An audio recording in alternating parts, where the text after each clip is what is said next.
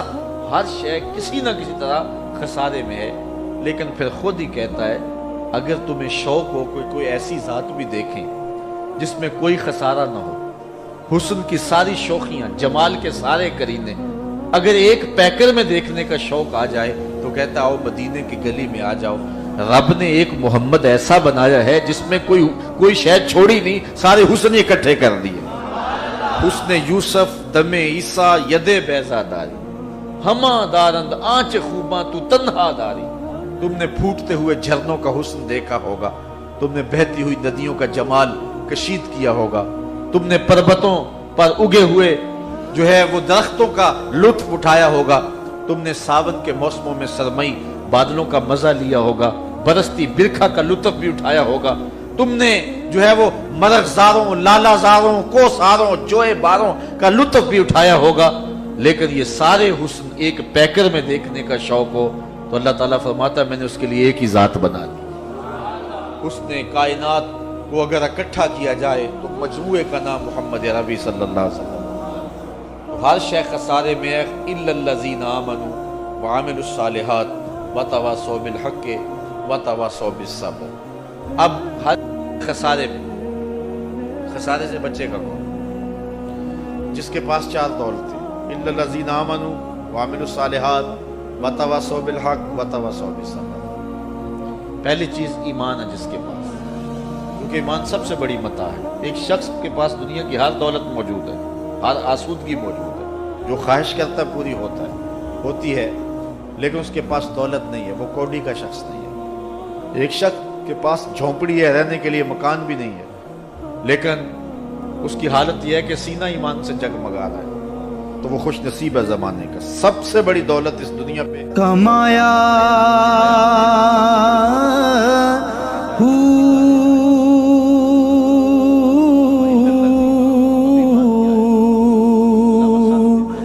نام بھج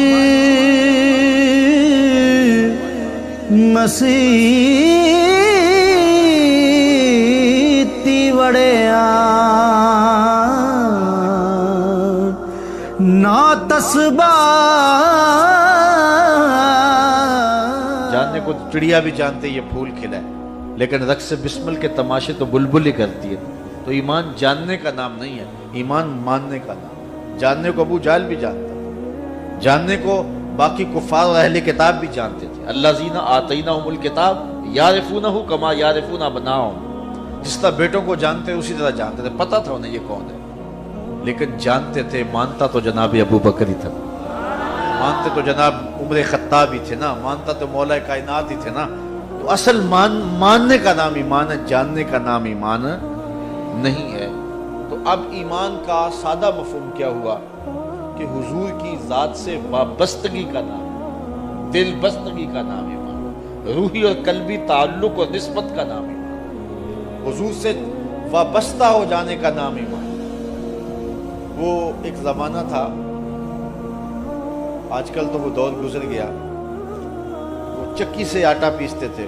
جو پرانے لوگ ہیں انہوں نے چکی دیکھی ہوگی، اس کی شکل صورت ذہن میں آ گئی ہوگی. اب بھی عجائب گھروں میں اور مختلف جگہوں پہ وہ چکی موجود آپ نے بھی دیکھی ہوگی. چکی اوپر اس کے دو پتھر ہوتے ہیں، ایک نیچے والا ایک اوپر والا.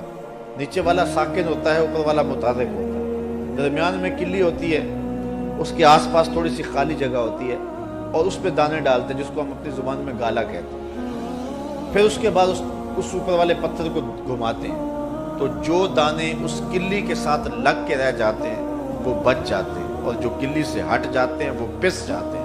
اللہ کہتا ہے محبوب قسم تیرے زمانے کے انسان خسارے میں ہے، بچے گا وہی جو تیرے دامن سے لپٹ کے رہے.